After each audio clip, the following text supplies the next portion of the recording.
Alors, le thème proposé, c'est les effets du péché sur la création. En fait, ce thème annoncé et proposé, c'était mon point de départ pour la préparation de cette conférence. C'est le thème qui m'a guidé dans la sélection des textes que j'aimerais traiter avec vous. Mais il s'est avoué qu'en étudiant ces textes-là, j'ai trouvé beaucoup de plus que ça. Et c'est peut-être un avantage parce que si on ne parle que des effets du péché, on reste un petit peu dans le négatif.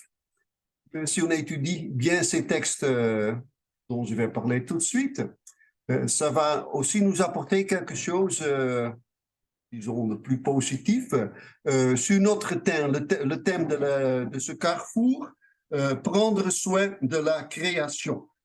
Donc, je vous demande de ne pas faire trop de reproches si je m'éloigne un petit peu du thème proposé. Et il peut même y avoir un petit peu de surprise dans cette conférence, j'espère. Le plan. C'est parce que je suis dans la salle, en fait. Voilà. Il y aura trois parties, comme il faut dans un sermon classique.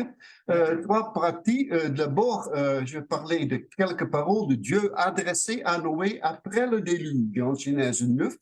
Des paroles que je vais comparer avec ce qu'on ne trouve pas en Genèse 1, 2, mais Genèse 1, 28. Donc, il faut ajouter un 8 là. Je ne sais pas pourquoi il est parti, mais voilà, c'est le cas. Ensuite, quelques textes tirés des livres des prophètes. Et donc, Yannick y a fait allusion déjà un petit peu. Et pour terminer, je vais parler de l'année sabbatique en Lévitique, mais aussi à la fin du deuxième livre de Chroniques. Bon, avant d'arriver à Genèse 9, on peut déjà parler des effets du péché de l'homme et la femme, sur la création. Tout d'abord, il y a cette promesse bien connue de Genèse 3, 15, promesse qui est considérée comme la mère de toutes les promesses de Dieu, qui a une portée messianique, parce que cette promesse parle de la victoire de la descendance de la femme sur la descendance du serpent, mais dans son premier sens littéral.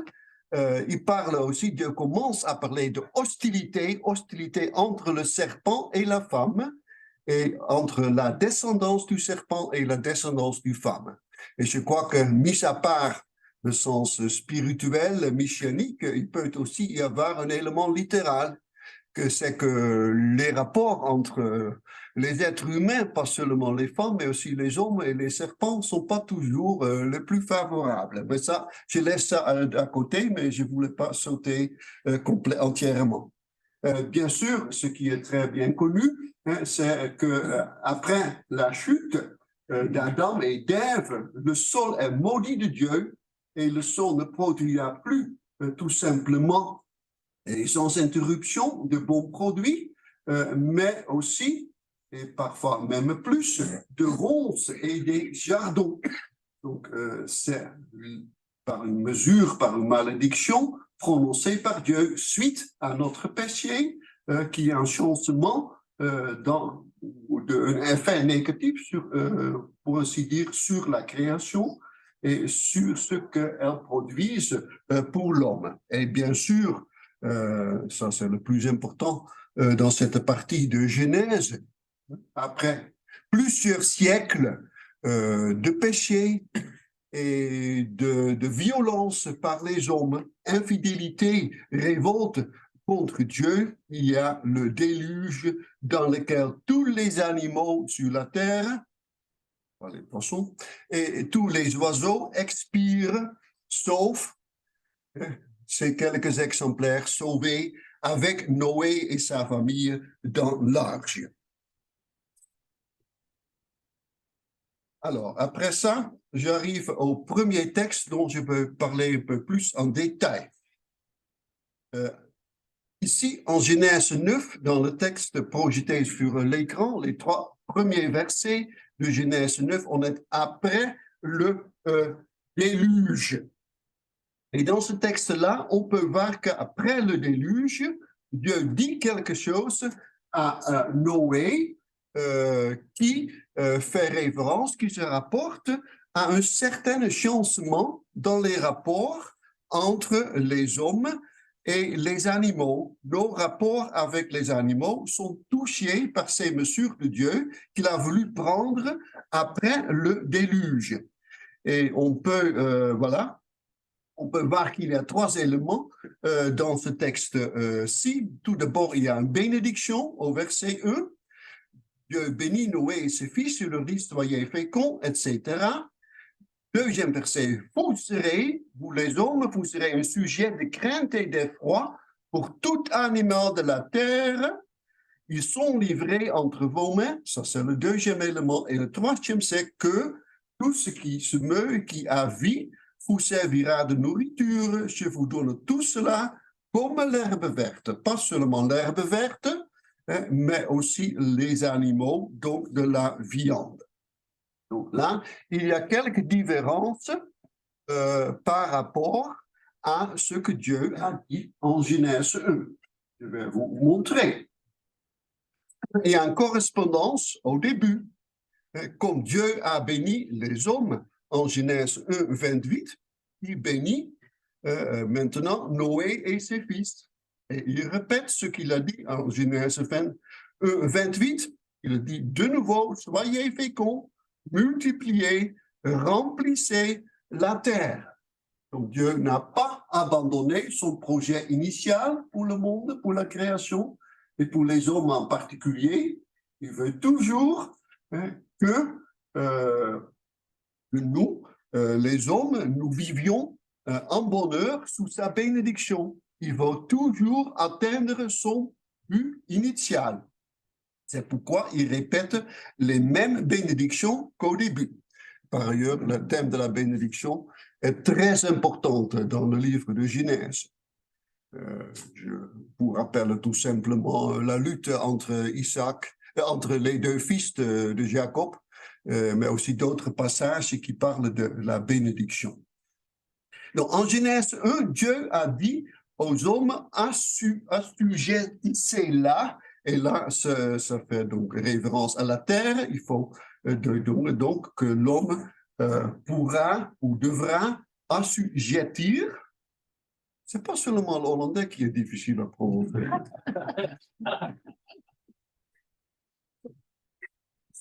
Voilà. La terre, on ne retrouve pas ce même terme en Genèse 9 et pas le terme dominer, c'est envers non plus, mais au lieu de ça, on trouve ici, vous serez un sujet de crainte et d'effroi pour tout animal de la terre, ce qui n'est pas dit en Genèse 1. Et Dieu ajoute ici, en Genèse 9, ils sont livrés entre vos mains. Tout d'abord, il faut que je dise quelque chose sur ce terme dominer, ici en Genèse 1, 28, et par ailleurs aussi en Genèse 1, 26, où Dieu dit qu'il faisons, créons l'homme à notre image, à l'image de Dieu, afin que, et alors, il y a ce même verbe en hébreu. Ce verbe hébraïque, peut-être à l'encontre de ce que vous pensez, ce verbe hébraïque, ajouté correctement par dominer, c'est quoi dominer sur, n'évoque pas tellement la royauté des êtres humains. Notre position en tant que roi de la terre, pas tellement. L'un n'exclut pas l'autre. Je ne parle pas d'une façon exclusive, mais les termes normaux en hébreu pour décrire le règne, le bon gouvernement, la bonne administration de roi tel que David sur son propre peuple sont d'autres termes que le terme utilisé ici. Et ça a parfois choqué les interprètes et surtout ceux qui aiment beaucoup l'écologie. Je vais y revenir tout de suite. hein. C'est plutôt un terme qui est utilisé dans d'autres contextes dans l'Ancien Testament, dans des contextes plutôt négatifs. Oui, par exemple, hein, c'est aussi utilisé pour David et Salomon, c'est quoi? Certes pour Salomon, hein, ça fait référence à son pouvoir sur d'autres nations. Il est le roi d'Israël, mais il domine aussi sur d'autres nations, l'autre qu'Israël, même jusqu'à l'Euphrate. Donc, c'est utilisé pour un roi ou un peuple qui domine sur d'autres peuples, des nations étrangères. C'est aussi utilisé par une action d'ennemi. Si les ennemis d'Israël l'emportent sur Israël, ils vont l'opprimer. Et le verbe est utilisé aussi pour ça. Ou bien, promesse prophétie pour Israël, vous allez dominer sur vos ennemis. Ça, ce sont les sens les plus fréquents, et c'est pourquoi dominer sur est une bonne traduction. Et je pourrais dire à peu près les mêmes choses par rapport à le verbe, ici c'est le verbe rada, pour ceux qui veulent le savoir. Où est-ce qu'il est maintenant? Et ici, kafash, c'est aussi un verbe qui a à peu près le même sens que ce verbe traduit par dominer. Alors, cette domination donc des hommes sur les animaux, selon le verset 26 que je n'ai pas projeté ici, ça fait partie du projet de Dieu, de ce que Dieu a prévu pour les hommes, pour les êtres humains, hommes et femmes, mâles et femelles, comme il a dit au verset 26. Ça en fait partie. Et ici, au verset 28, ça ne fait pas tellement partie d'un ordre de Dieu, d'une mission, d'une charge qu'il donne aux hommes. L'un n'exclut pas l'autre. La charge et la mission en fait partie aussi. Mais en premier lieu, ça fait partie d'une bénédiction. Dieu définit, il développe le contenu de la bénédiction en disant que l'homme qu'il veut, que l'homme domine sur les poissons, etc. Ça fait partie de la bénédiction. Ça, c'est le premier sens dans le contexte de Genèse 1. Donc, le fait que les êtres humains sont plus forts que les animaux, c'est quelque chose que les animaux devront reconnaître. Les animaux devront se soumettre à l'autorité des êtres humains. Pourquoi est-ce que ça fait partie d'une bénédiction? Pourquoi Dieu a-t-il défini les rapports comme ça? Je ne crois pas donc que le sens très négatif d'opprimer fait partie du verbe ici, parce que la création est bonne, très bonne.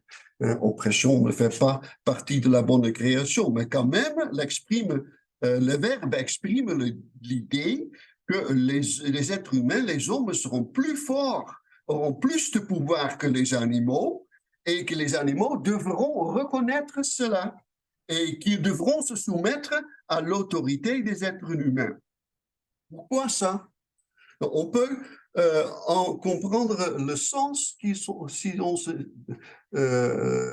rend compte de quelque chose que je veux souligner aussi dans ce contexte.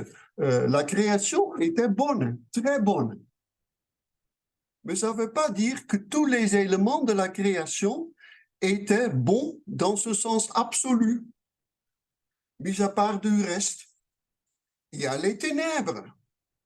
Les ténèbres font partie de la bonne création de Dieu. Mais s'il n'y a que des ténèbres, ça ne serait pas bon. Les ténèbres sont bons, mais dans un cadre limité, limité à la nuit. Il faut aussi de la lumière pour que l'ensemble soit bon. Il y a l'eau et l'abîme. Alors, encore une blague sur les Hollandais. Les Hollandais vont s'en réjouir parce qu'ils peuvent vivre sur l'eau, n'est-ce pas? C'est ce qu'on dit, c'est pas vrai, mais de toute façon, pour les Français, nous sommes ici, voilà, un monde qui n'a que de l'eau, c'est pas viable, ça va pas. Hein? Donc, l'eau est bonne, mais dans ce cadre, dans les limites, Dieu a envoyé au troisième jour l'eau à un endroit limité, spécifique. Et ensuite, la conclusion était, c'était bon. Et le même pour les animaux, parce que parmi les animaux, on trouve aussi des monstres marins. C'est traduit par grand poisson dans Louis II XXI. Mais c'est le mot normalement, tannin qui est utilisé, fait référence à un monstre. Bon, c'est la bonne création, c'est avant la chute, mais quand même pour les Israélites, et les premiers lecteurs, les premiers auditeurs du texte, ils pouvaient avoir peur de ces monstres-là. Alors Dieu dit ici, Adam et Ève, si elle était déjà là, mais il dit aussi aux Israélites, au début, au moment où la création était encore bonne, il y avait aussi ces monstres. Vous pouvez en avoir peur. Vous pouvez avoir peur de l'abîme et des eaux. Mais pas de souci. Au début, même ces monstres, avec tous les autres animaux qui peuvent être menaçants, étaient soumis au pouvoir des hommes. Et c'est comme ça que tout était bon. Dans ce cadre-là. Voilà, ça c'est une petite explication de Genèse 1. On peut revenir dans la discussion si vous voulez. Et je m'en reviens tout de suite, pour ne pas perdre trop de temps, à Genèse 9. Là, on est après le déluge. Après le déluge, Dieu utilise d'autres termes pour ses rapports entre l'homme et les animaux. Je crois qu'on pourrait dire que assujettir, et surtout, ça c'est pour le terme, dominer, repris ils sont livrés entre vos mains, peut-être ça va encore plus loin, mais en Genèse 1, il n'y a pas question de crainte et d'effroi. Et c'est donc un nouvel élément dont Dieu parle pour la première fois ici. Dans ce sens-là, je crois qu'on peut dire que c'est un ajout au petit enchancement dans les conditions. Afin que la domination des êtres humains qui reste intacte, qui reste en place, afin que cette domination puisse encore fonctionner dans ce monde, le monde d'après le déluge. Le déluge était là pour nettoyer la création, la terre. Mais Dieu doit constater, il a constaté à la fin du chapitre 8, que l'homme n'a pas changé malgré le déluge. L'homme est toujours pécheur dans ce monde-là. Et dans ce monde où Dieu veut encore, toujours, aller au bout, arriver, réaliser son projet, donner sa bénédiction, apparemment, il trouve juste et bon que les hommes vont désormais inspirer de la crainte et des foi aux animaux, afin que leur domination fonctionne et afin qu'ils puissent vivre sauf. Autre, je crois aussi que c'est un changement, ça, on ajoute comme vous voulez, parce qu'il y a clairement un changement aussi au verset 3. Et en Genèse 1, 29, Dieu donne aux hommes un menu végétarien, parce qu'il ne parle que d'herbes portant de la semence, etc., et les arbres, les fruits, ce sera votre nourriture. Il ne parle pas de porc, ni de bœuf, ni de poulet. Rien de tout ça en Genèse 1. Est-ce que c'est sous-entendu? J'ai des doutes. Mais de toute façon, après le déluge,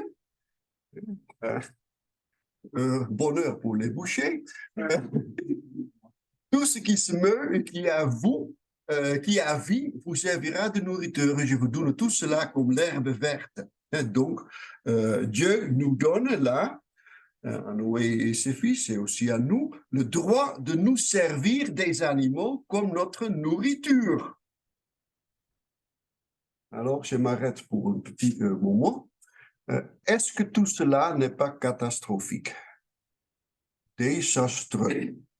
Moi, j'aime la viande, mais ça, c'est pas le problème. Mais ce rapport entre les hommes et les animaux, avec ce verbe dominer sur, dans le contexte de Genèse 1, n'a pas une connotation très négative selon moi, mais qui peut l'avoir. Et Dieu qui donne la liberté à nous de nous servir de la création et des animaux, est-ce qu'il ne prend pas un grand risque? Mais ce n'est pas pour rien. Ils ont tort, mais ce n'est pas pour rien qu'il y en a qui disent, voilà, le malheur avec lequel on est confronté maintenant dans une crise écologique, ça fait partie de l'ADN du christianisme et du judaïsme. Parce que même avant la chute, il y avait cette idée d'exploitation des animaux et de la création. Donc, la chute est plutôt une chute de Dieu qui s'est révélée comme ça déjà en Genèse 1. Est-ce que cela ne nous donne pas la liberté d'exploiter la création à l'infini et de la détruire? Non, ce n'est pas le cas. Parce que Dieu pose des limites. Il dit seulement, vous pouvez manger des animaux, mais pas point de chair avec son âme, avec son sang. L'âme, peut-être on peut préférer une autre traduction de ce mot hébraïque, nefesh. En fait, ça veut dire la vie ou la vitalité que les animaux partagent avec les hommes. Est-ce qu'on peut dire qu'un animal a une âme? Est-ce que ça se dit en français? On pourrait le dire peut-être, hein. Puis selon Platon, même les femmes n'avaient pas d'âme, mais voilà, nous sommes plus généreux qu'eux, oui, n'est-ce pas vrai? C'était Aristote peut-être, mais des philosophes grecs, il a dit non, ce sont seulement les mâles qui ont une âme. Non. On a tout à fait un autre esprit, autre climat ici dans la Bible. Hein. Les animaux partagent ce principe de vie, la vitalité qui s'exprime, qui se manifeste surtout par le souffle. Hein. Les animaux partagent déjà avec nous. Et cette vie, cette vitalité, âme, le siège en est le sang. Hein. Le sang est le siège de cette vie, cette vitalité, l'âme ou le symbole. Et c'est pour cette raison-là qu'il est donc défendu de le consommer. Pourquoi? Parce que la vie, Dieu en est le créateur et il en reste le propriétaire. C'est pourquoi aussi dans les sacrifices de Lévitique, pas ceux dont on a parlé dans cette méditation très instructive de Pierre Sauvant, mais dans l'autre chapitre, on va voir que le sang doit toujours être donné à Dieu. Même les prêtres, même Aaron, il ne peut pas voir ou consommer ça, c'est pour Dieu seul. Parce qu'il est le créateur de la vie, il en reste le propriétaire, donc il faut respecter ses droits de propriétaire, ses droits de fixer les règles pour la façon dont nous allons nous comporter par rapport à la vie, aussi la vie des animaux. Il reste créateur, propriétaire de la vie des animaux, même s'il nous donne la permission de nous en servir pour la nourriture. Il faut respecter ça, il faut respecter les limites qu'il a définies pour nous. Et en plus, donc ça montre déjà que l'idée de l'exploitation totale est exclue, parce qu'il faut respecter le propriétaire, mais toute la domination dont il parle en Genèse 1 fait partie de la création de l'homme dans l'image de Dieu. Qu'est-ce que c'est que ça, l'image de Dieu? Il ne faut pas une seule, mais 3, 4 autres conférences pour entrer dans les détails, mais de toute façon, ça veut dire aussi, entre autres, que l'homme représente Dieu sur terre, que l'homme doit refléter dans son comportement, le comportement et la volonté de Dieu. Il doit suivre le maître. Donc Dieu ne donne pas un droit absolu d'exploitation, mais il nous donne ça, il a donné ça dès le début à nous en tant que son image. Ça, c'est le cadre dans lequel tout cela doit fonctionner. Sinon, si c'était seulement une liberté absolue que Dieu nous aurait donnée, ça serait catastrophique. Mais comme cela nous a été donné en tant qu'image de Dieu, il est, même si Dieu n'explique pas avec autant de mots explicitement, il est sous-entendu qu'il faut respecter toujours l'autorité absolue de Dieu, agir comme il l'aurait fait. What would God have done? Qu'est-ce que Jésus ou Dieu aurait fait? Alors, je me reviens à la deuxième partie. Bref, seulement parce que Yannick a déjà dit des choses essentielles là-dessus. J'évoque avec vous deux textes beaucoup plus tardifs, faisant référence à une période beaucoup plus tardive. D'abord, Osée, et comme tous les étudiants en deuxième, troisième année le savent, on est donc au 8e siècle. 8e siècle, disons globalement, entre Salomon et le moment où le peuple d'Israël a dû quitter la terre promise. D'abord Israël du Nord à la fin du 8e siècle, peut-être Osée a encore vécu ça, et ensuite au 6e siècle, Juda au sud est parti en exil babylonien. Alors, Osée au 8e siècle, il s'adresse aux Israélites du Nord et il constate que dans le pays d'Israël, il n'y a pas de vérité ou de fidélité, pas de bonté ou de charité, loyauté, pas de connaissance de Dieu dans le pays. Il n'y a que parjure et mensonge, assassinat, vol et adultère. Là, il évoque quelques termes du décalogue, des 10 commandements, de la deuxième partie surtout. Mais c'est très, très grave. C'est pas seulement une transgression, je dirais, un peu simple des 10 commandements, mais on recourt à la violence, on commet meurtre sur meurtre. Un meurtre en touche à un autre, un meurtre en cache un autre, comme un peu en cacher un autre, mais c'est pas seulement pouvoir, c'est la réalité.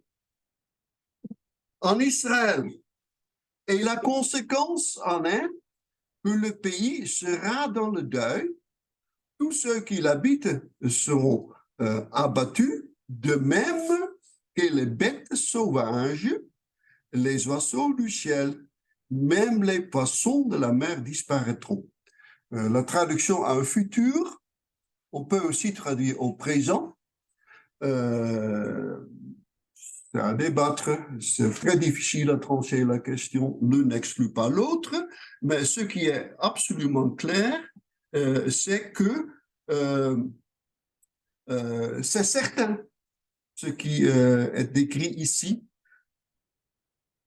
comme conséquence de ces péchés contre nos prochains, mensonge et assassinat, péché contre les prochains dans la société du peuple de Dieu. La conséquence en est que le pays va en s'ouvrir et même que les bêtes, les animaux, les oiseaux, les poissons vont disparaître, ou sont déjà en train de disparaître. Donc, catastrophe écologique liée au jugement de Dieu, mais le texte ne dit pas explicitement, il dit tout simplement la conséquence au péché. Comme conséquence du péché, ça peut mettre un terme à la vie des animaux. Deuxième texte, Joël 1. J'aurais pu vous proposer encore d'autres versets de ce chapitre, mais je me limite à la fin. Date. Pour les réponses, pour les examens, quelle est la date de Joël, on ne sait pas. Mais voilà, de toute façon, il parle d'une catastrophe. Une catastrophe qui s'est réalisée au milieu du peuple de Dieu. Déjà à ce moment-là. Et c'est que les bêtes gémissent, les troupeaux de bœufs sont effrayés parce qu'il n'y a plus de pâturage. Les brebis dépérissent, les plaines du désert, Ça peuvent aussi être des pâturages, mais enfin pas trop d'herbes. Et les arbres des champs sont brûlés, dévastés par le feu, et les bêtes en souffrent vraiment. Là, il est évoqué aussi la souffrance des bêtes.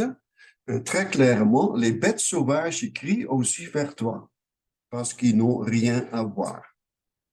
Donc ça, c'est un jugement de Dieu qui s'est déjà mis en place à l'époque de Joël. Pourquoi est-ce que c'est lié au péché? Bon, en Joël 1, il n'y a pas trop de questions de péché. Il y a question d'ivrogne. Donc, si je pose la question aux étudiants, ils vont dire ça, mais il y a de l'ivresse. OK, l'ivresse, c'est un péché, c'est convaincu. Mais quand même, Joël 1 n'en parle pas trop. Mais Joël 2 dit, là, il y a un appel au peuple d'Israël, au verset 12 et 13, de revenir vers l'Éternel. C'est la conversion. Mais c'est la conversion dans un sens très littéral. Ils ont quitté Dieu, ils ont tourné leur dos vers Dieu, et Dieu dit qu'ils vont revenir. Donc, s'il y a un appel à revenir, ça veut dire qu'ils l'ont quitté. Et la conséquence en est sur votre écran. Et on peut retrouver la même idée aussi dans le Nouveau Testament, ce lien entre le péché et la souffrance des animaux, les animaux qui meurent à cause du jugement de Dieu, à cause de notre péché. Par exemple, en Apocalypse 8, sur les 4 trompettes, et Apocalypse 16, sur les coupes versées sur la terre qui symbolise qui comporte les 7 fléaux avec lesquels Dieu frappe sur tous les hommes, mais les animaux en subissent les conséquences aussi. Donc notre infidélité envers Dieu, revenez à l'Éternel, notre péché envers nos prochains, comme en Osée 4, peuvent avoir comme conséquence que la création peut être détruite et que les animaux doivent souffrir.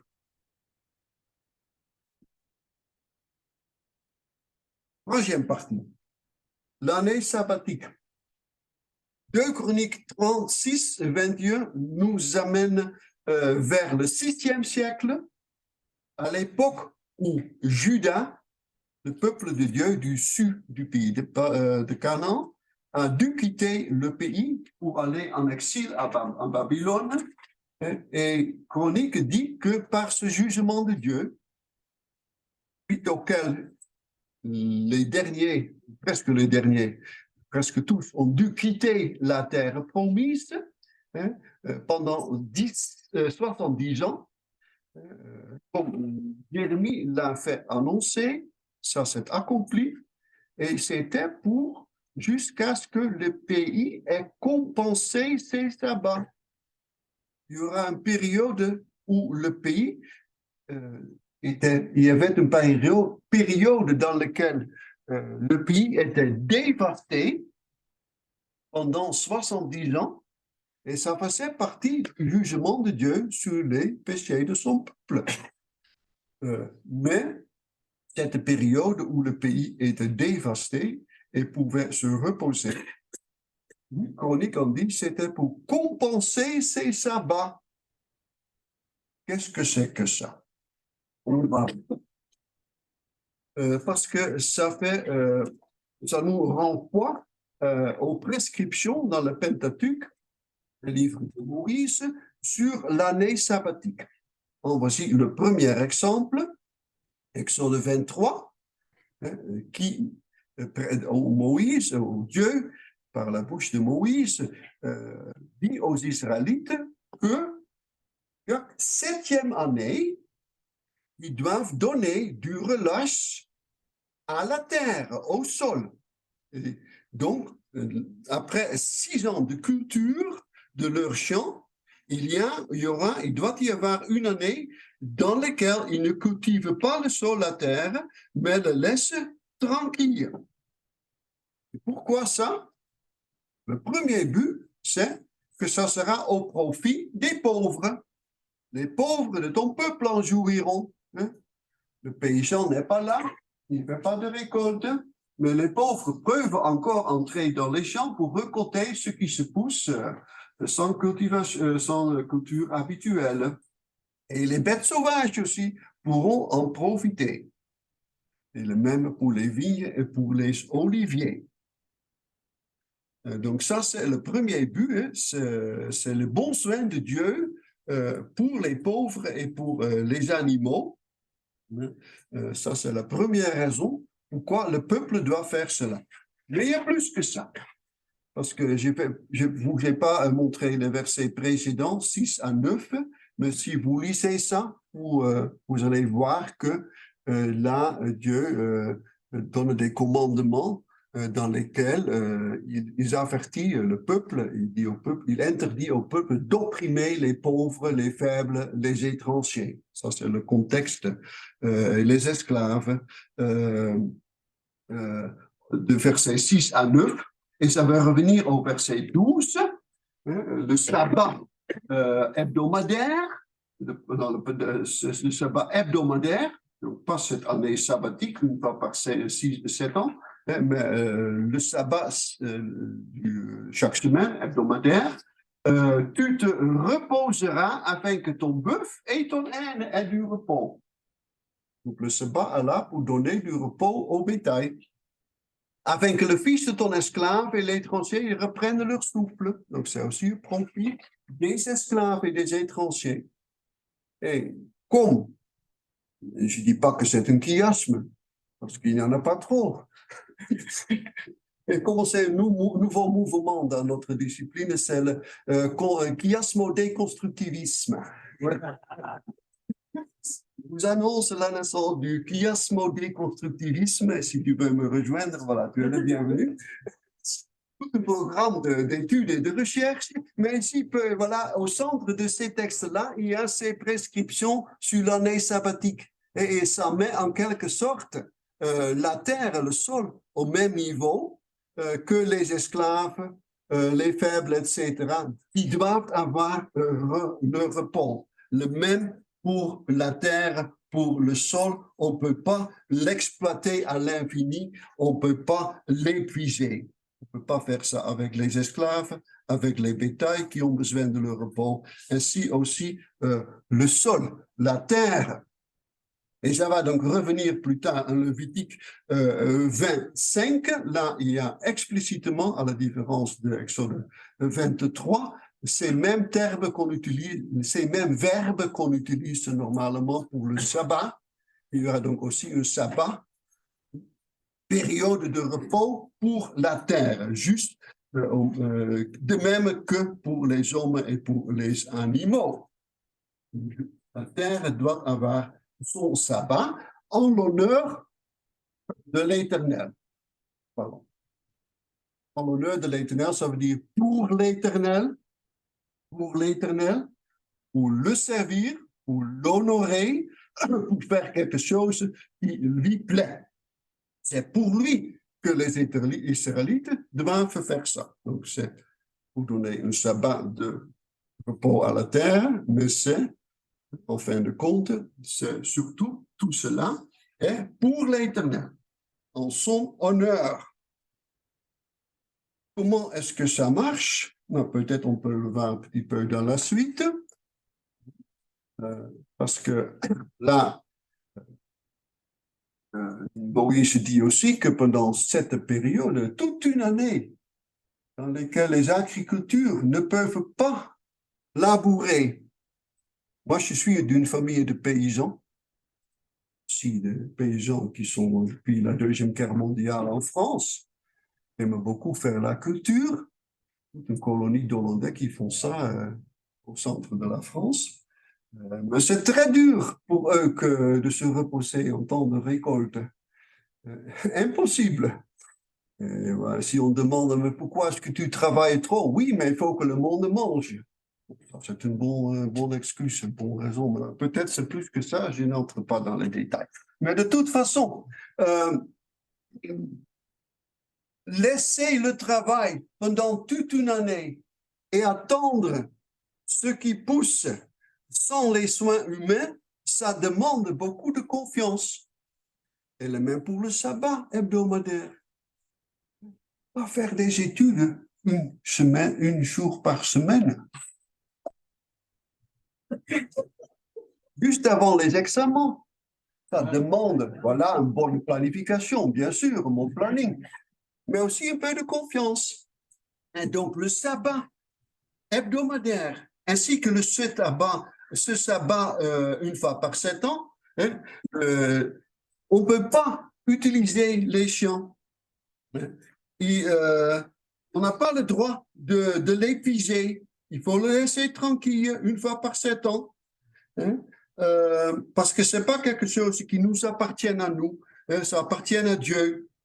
Mais tout cela doit aussi nous libérer de l'idée que tout dépend de nos efforts.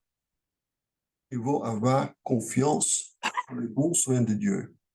C'est bon pour nous, c'est aussi bon pour la terre et pour les animaux.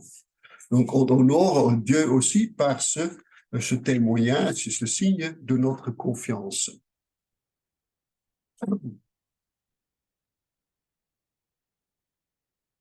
Alors, dans le chapitre suivant, des malédictions, dont Yannick ou Pierre souvent ont déjà parlé un petit peu aussi, hein, les malédictions de l'Alliance à la fin de Lévitique. Là, c'est très surprenant, ça, très remarquable que déjà, au moment où le peuple d'Israël est au pied de la montagne du Sinaï, Moïse annonce déjà que la fin de l'histoire, peu de chances que ça sera favorable, beaucoup plus de chances qu'il y aura un désastre. Il annonce en fait déjà le moment où le peuple d'Israël devra quitter la terre promise. Et à cette époque-là, après des siècles d'infidélité et de péché et d'avertissement de Dieu et de jugements préliminaires, il y a ce jugement, je ne dis pas final, mais plus ultime de toute façon, par lequel Dieu disperse le peuple d'Israël parmi les nations. Le pays sera dévasté, les villes désertées, alors le pays compensera ses sabbats durant toute cette période-là. Donc, les Israélites n'ont pas obéi aux prescriptions de Dieu, comme le constate aussi de Chroniques 36. Ils n'ont pas mis en pratique cette année sabbatique. Et Dieu va les punir pour ça. C'est une des raisons pourquoi ils devront quitter la terre promise. Mais cette période sera aussi là pour leur donner 70 années sabbatiques à la fois, l'une après l'autre, pour récompenser. Donc cette année sabbatique était un droit. Et là, la justice va ensemble avec la générosité, je crois. C'était un droit pour le champ, pour le sol. Et si ce droit n'était pas respecté, va agir de la sorte que le pays, la terre, le sol, reçoivent encore son droit. Et la même idée ici à la fin de Lévitique 26.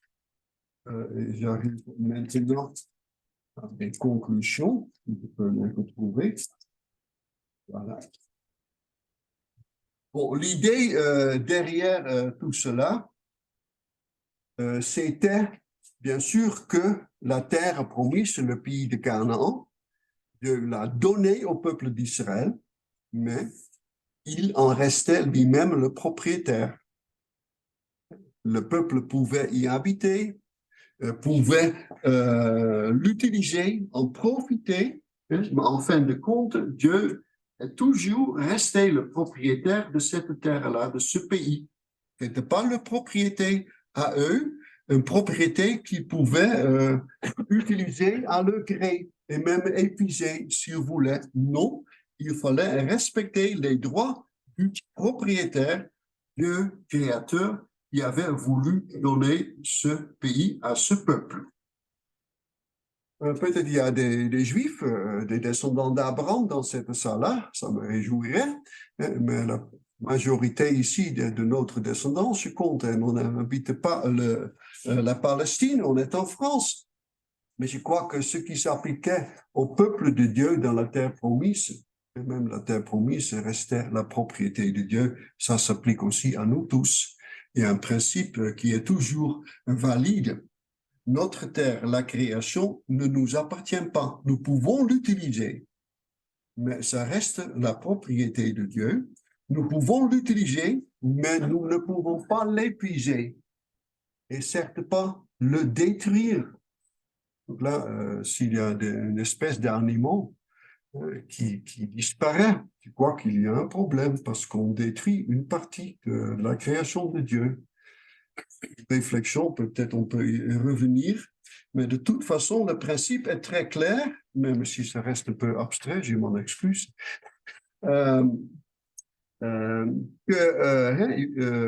qu'on peut utiliser la création, ça va assez loin, on peut se servir des animaux pour nous nourrir, etc., mais ce n'est pas notre propriété à nous. Et une fois, si nous ne respectons pas ça, un moment peut arriver où Dieu va réclamer ses droits. Ils sont aussi les droits qu'il a attribués à la création. Il peut les réclamer. Il pourrait faire de la même sorte, de la même façon, ou d'une façon ou d'une autre. Il pourrait faire la même chose. Ce n'est pas un destin qui est au-dessus de notre tête comme une épée de Damoclès. Pardon? Damoclès, voilà. C'est pas trop différent de ma langue maternelle, Damoclès. Voilà. Mais c'est un avertissement. Il faut prendre au cœur, il faut prendre au sérieux, de peut nous demander des comptes, nous exiger des comptes par rapport à la façon dont nous avons pratiqué ces mêmes principes dans notre culture actuelle, dans notre situation actuelle ici à l'Occident. Si nous exploitons la création, si nous l'épuisons comme si c'était notre propriété à nous, ça peut aussi se tourner contre nous. Et je m'arrête une fois avec un avertissement. Il y a encore la place pour Donald Cook pour annoncer la bonne nouvelle. Merci.